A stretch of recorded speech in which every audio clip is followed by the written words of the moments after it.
أهلا بيكم أعزائي المتابعين في برنامجكم أصدق كدبة. النهاردة الحلقة جميلة وممتعة وخفيفة جدا. أصدق كدبة بالنسبة لنا الهولا هوب دايما احنا فاكرينه إنه هو مجرد حاجة بنستخدمها عشان نرقص، مش أكتر. كنا بنشوفها دايما في الأفلام القديمة، ونشوف بعض الممثلات كانوا بيقعدوا يرقصوا ويغنوا ويفضلوا يمسكوا الهولا هوب ويحاولوا يلفوه حوالين وسطهم. فأنا بالنسبة لي إن هو وسيلة للرقص، لكن اكتشفنا ان هو مش كده خالص. لا، ده بالعكس، ده هو وسيلة للرقص وللتخسيس وللتنحيف. فاحنا محتاجين نتكلم فيه بكل تفاصيله. وقد ايه الحلقة جميلة وخفيفة جدا مع ضيفتي هايدي فكري، مدربة الهولا هوب. اهلا يا هايدي، ازيك؟ اهلا وسهلا. الحمد لله. عاملة ايه؟ الحمد انتي لله. فيديوهاتك مكسرة الدنيا. يعني بقصة الهولا هوب. خلينا الاول كده نعرف الناس ايه الهولا هوب ده اصلا. يعني انا بس يمكن بعض الناس الجديدة شوية هم مش فاهمين، يمكن انا عشان انا من الجيل القديم شوية اللي هو بشوفه ايام التلفزيون الابيض واسود، اللي هو الطوق اللي بيحطوه حوالين وسطهم ويرقصوا بيه. ايوه بس هو انا مش ده. متخيلة ان هو ده لسه بيستخدم لغاية دلوقتي. بس هو صعب شويه، يعني هو حاجه مدوره، ويعني لازم يعني ترقصي بيه، ممكن تتحركي بيه، ممكن تجري بيه، ترقصي تجري بيه. بيه؟ ممكن ترقصي بيه زومبا، بيلي دانس هول، كوميرشال، الحاجات الجديده اللي طالعه من دول. انتي ايه اللي خلاكي تختصي بالقصة دي؟ يعني ايه اللي خلاكي ان انتي كمان تبقي محترفة فيه؟ ومين اللي حببك في اللعبة دي؟ انا بحبها من وانا عندي 12 سنه. كنت بحبها قوي وما كنتش عارفه يعني ابدا منين. بعد كده لقيت حد يعني بيلعب بيه، فقلت يبقى هو ده بقى. يعني فهمت السر بقى، سالتها، دخلت سالتها اسمه ايه بالظبط، نوعه ايه، وزنه كام، ده حد من بيتجاب عيلتك؟ منين. حد لا من عيلتك لا. ولا مين دي اللي كانت حببتك فيه؟ عايشه في المانيا. صديقة يعني ليكي؟ اه هي اللي حببتك فيه انا بحبه من زمان عامه. من وانت انا صغيرة؟ حبيته اكتر ما شفتها بتلعب بيه. للدرجة دي؟ يعني اه انت بدأ من سن قد ايه من الهولا هوب؟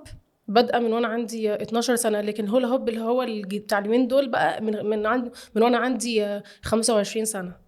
ما شاء الله، انت شكلك ما من يبانش 3 اصلا. سنين من لكن انت محترفة فيه من زمان وبتعلميه كمان للناس.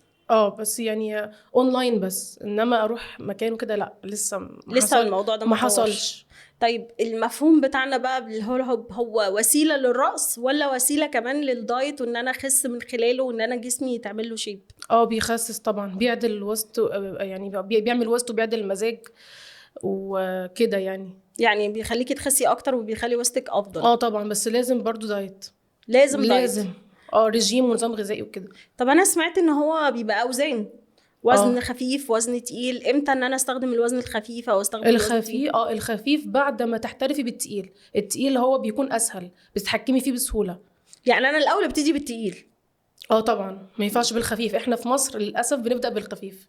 انا في اعتقادي ما كده. عشان كده عمره ما كان بيلف. انا قعدت احاول فيه يعني 13 سنه 13 سنه؟ لحد ما بدات بالتقيل، عمره ما لف الا بعد ما التقيل بقى جبته، خلاص لف معي. بس هو للاسف التقيل بيتباع بره مصر، فبستورده اصلا عشان خاطر اجيبه ليا وكده يعني. طب انت بتقولي انا بدرب ناس اونلاين، يعني في ناس مم. بتخش لك من خلال بيجيبوه الصفحه منين؟ بتاعتك؟ بيجيبوه من بره برضه. بيكلموكي يقولوا لك لو سمحتي دربينا؟ اه بتدربيهم ازاي؟ بتعلميهم الحركات معينه؟ اه يعني معلش انا هو الحركات، بس هو عشان هو تقيل فسهل. تقيل فسهل، لكن الخفيف لا. الخفيف لا. لك الخفيف عمره ما يلف الا لو بداتي بالتقيل سنتين. لا ثواني، يعني انت مربوطه كده بتايم معين عشان انا من الوقت ده اقوم معديه الليفل اللي بعده؟ بمعنى يعني انا هو عايزه ابتدي ارقص او اتعلم بالهولا هوب ان انا استعمله، لازم استخدم التقيل لمده سنتين؟ كل يوم. كل يوم؟ مش كل يوم قوي طبعا، في طبعا بريك، في راحه، في راحه وكده، ريست يعني. لكن سنتين يعني بتلعبي كتير يعني. طب انت بتخشي لهم ايه بالاونلاين؟ بتديهم الكورس ولا بتعملي ايه؟ على زوم وعلى ميت، الحاجات دي. بتقعدي معاهم وبتتكلمي معاهم؟ طب مين اغلب الناس اللي بتحاول تتدرب معاكي وفي سن قد ايه؟ في يعني بنات ولا رجاله ولا اطفال ستات؟ بس كانت واحده بس، انما الباقي بقى بيبقوا كبار. رجاله لا، بيفضلوا مفيش رجاله خالص كانت معايا. بتستخدم الهولا هوب؟ اكيد ممكن مش على فكره مقتنعة. للرجاله، ممكن هو يعني للاثنين للاتنين بس يونيسكس. لكن الافضل او الاكتر ليكي الستات هم اللي بيستخدموه؟ هم اللي بيلعبوا معايا. طب هم بيستخدموه ليه او بيجولك ليه؟ الموضوع ممتع؟ بصراحه إيه المتعه بقى في ان هو بيرقصوا بيه؟ الفايبس بتاعته حلوه هيخليكي في يعني. مود احلى؟ طبعا. انا شفت يعني فيديوهات ليكي في ان انت ما شاء الله محترفه، بتعرفي تتحركي بيه يمين وشمال وترقصي وتمشي. طب بالنسبه لحد لسه بيبتدي، ايه اول الخطوات اللي المفروض يستخدمها او يبقى يستعملها؟ كيلو ونص او كيلو 200 جرام. ويحاول يلف بيه، يعني يلعب بيه عادي. ما يقعش منه بقى. اقل من كده بلاش، ممكن 900 جرام بس، يعني هيبقى صعب شويه، لكن هو كيلو ونص، كيلو 200. بتبتدي بقى وتعلميه. اه بيفضلوا معاكي وقت قد ايه؟ هل في حد فيه فرق معاه في حياته لما دخل معاكي وخلص الهولا هوب مثلا او التمرين؟ لا مش عارفه، انا في ناس يعني هم لما بيبداوا معايا بلاقيهم مثلا ايه بعد شويه ما بياخدوش معايا تاني، هم خلاص بقى انطلقوا، يعني ما بيكلموا، هم مش هو مش البداية. بيكملوا معايا. بالنسبه البداية. لهم انا اللي بوجههم، بعد كده هم خلاص بقى بيكملوا مع نفسهم. اشمعنى اختيارك للهولا هوب بالظبط؟ هل عشان الست اللي قالت لك او الشخص اللي انت عارفاه، اللي انا ولا شفتها هي بتحسسك بحاجه، بفرح معين او بشعور معين؟ بشعور معين فعلا، ببقى فرحانه بيه قوي. ومفيش مثلا هنا في مصر حد بيهتم باللعبه دي؟ للاسف بره كتير. يعني في مثلا المانيا اوروبا، الحتت دي بيعملوا لها مهتمين بيه قوي. مسابقات؟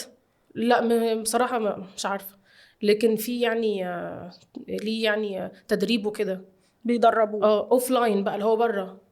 لكن مش بيتعمل بيه مسابقه او الكلام ده. هل انت اول ما جيتي فكرتي في الهولا هوب انت برضو لفت انتباهك ان هو وسيله للرقص مش لا وسيله خالص، يعني للشيب؟ احنا كنا عارفين ان هو يعني بتلفي بيه وانتي ثابته بس كده. لا انا ما كنتش عارفه ان في رقص بيه وحركه، وانك تجري بيه وممكن تمشي بيه.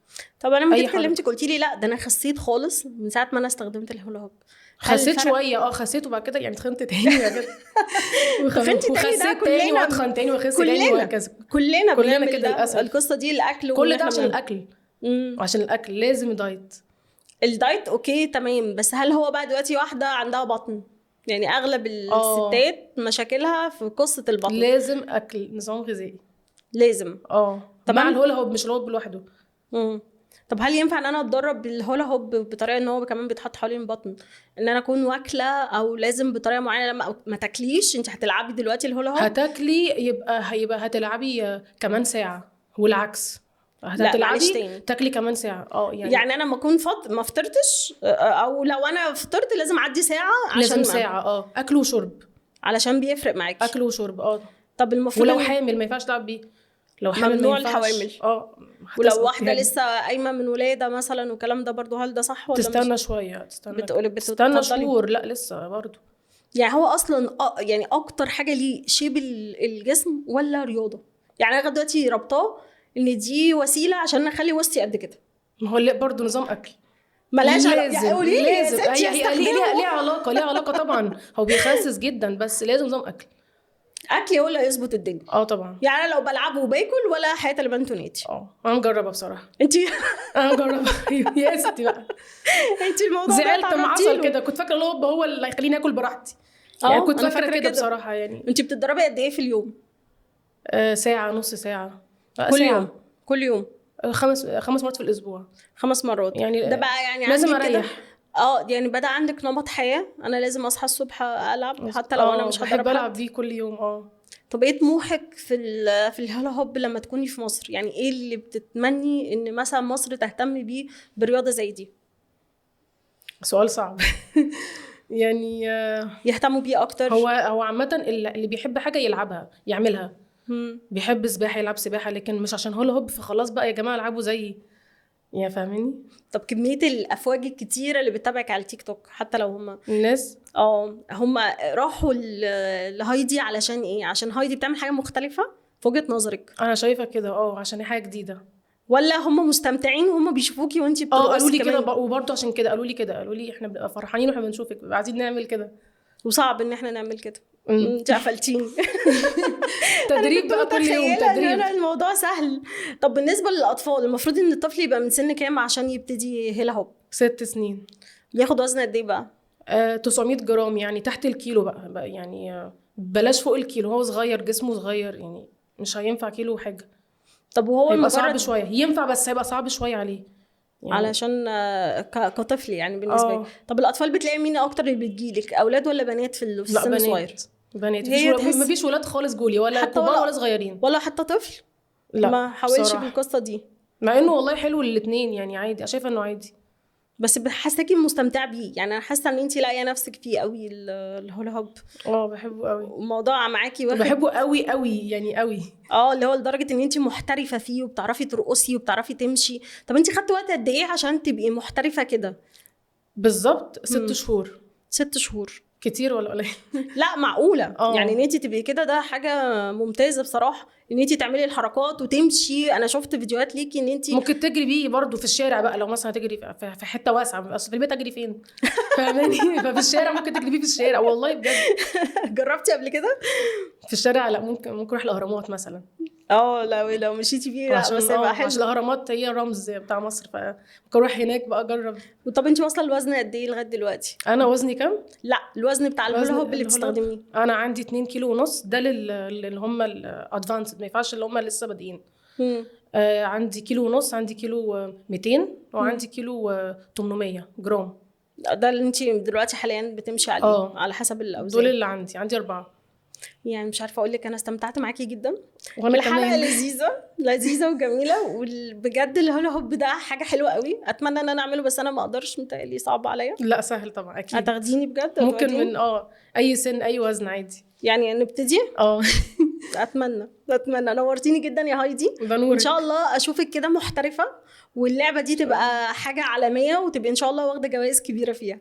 نورتيني. نورك، تسلمي لي. اعزائي المتابعين، اتمنى النهارده ان حلقتنا تكون خفيفه وجميله بالنسبه لكم، وعرفنا رياضه جديده عن الهولا هوب، وقد ايه هي مفيده وممتعه، وقد ايه جدا بتدي احساس بالمتعه في حاله الرقص بيه. اشوفكم في حلقه جديده ان شاء الله في برنامجكم اصدق كده، استنوني.